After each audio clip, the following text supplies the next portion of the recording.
Ladies and gentlemen, after the evil empire, Los Angeles Dodgers struck again, stealing Kyle Tucker away from the Chicago Cubs, New York Mets, whoever else offered him a deal.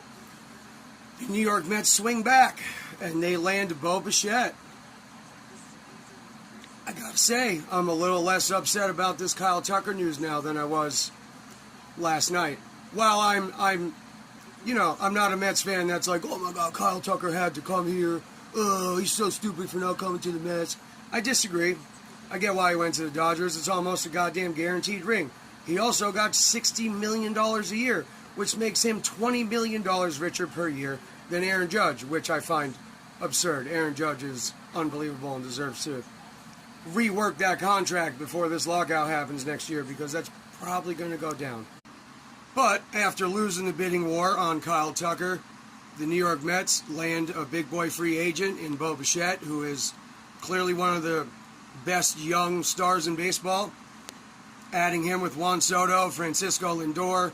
We're really hoping Mark Vientos gets back to form. Earlier in the year, the Mets traded Brandon Nimmo away for Mark Semien. I love you, Nimmo. I'm going to miss you, pal. Good luck in Texas. And I'm, obviously rooting for the best here with Semien. But it looks like he's going to be the DH. Bo Bichette probably going to take over at second base, because I don't see Francisco Lindor giving up his shortstop spot or being asked to. I mean, he's kind of the heart and soul and leader of the team. So, Juan Soto out in right field. Kyle Tucker probably would have played left. I don't know if Soto was up to moving. He's not the greatest defender. He's there to hit 50 home runs and 120 RBIs, steal 35, 40 bags. The guy's a monster. Let's not forget the Mets losing Edwin Diaz to the Dodgers earlier this offseason. While that's a loss, the New York Mets did, in fact, sign Devin Williams away from the Yankees, who might not be Edwin Diaz, but he's an extremely, extremely respectable closer. Now, I think it's obvious that Nolan McLean, Jonah Tong, Brandon Sproat, Kodai Senga, Tyler McGill, these guys are going to have to be ready to roll. They're going to have to be healthy. This pitching rotation is going to decide what happens with the Mets. Same with the bullpen. However they plan on dispersing it or whatever they plan on doing.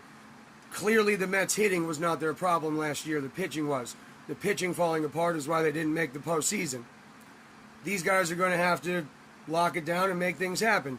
Now maybe we add a free agent. Maybe a big trade happens.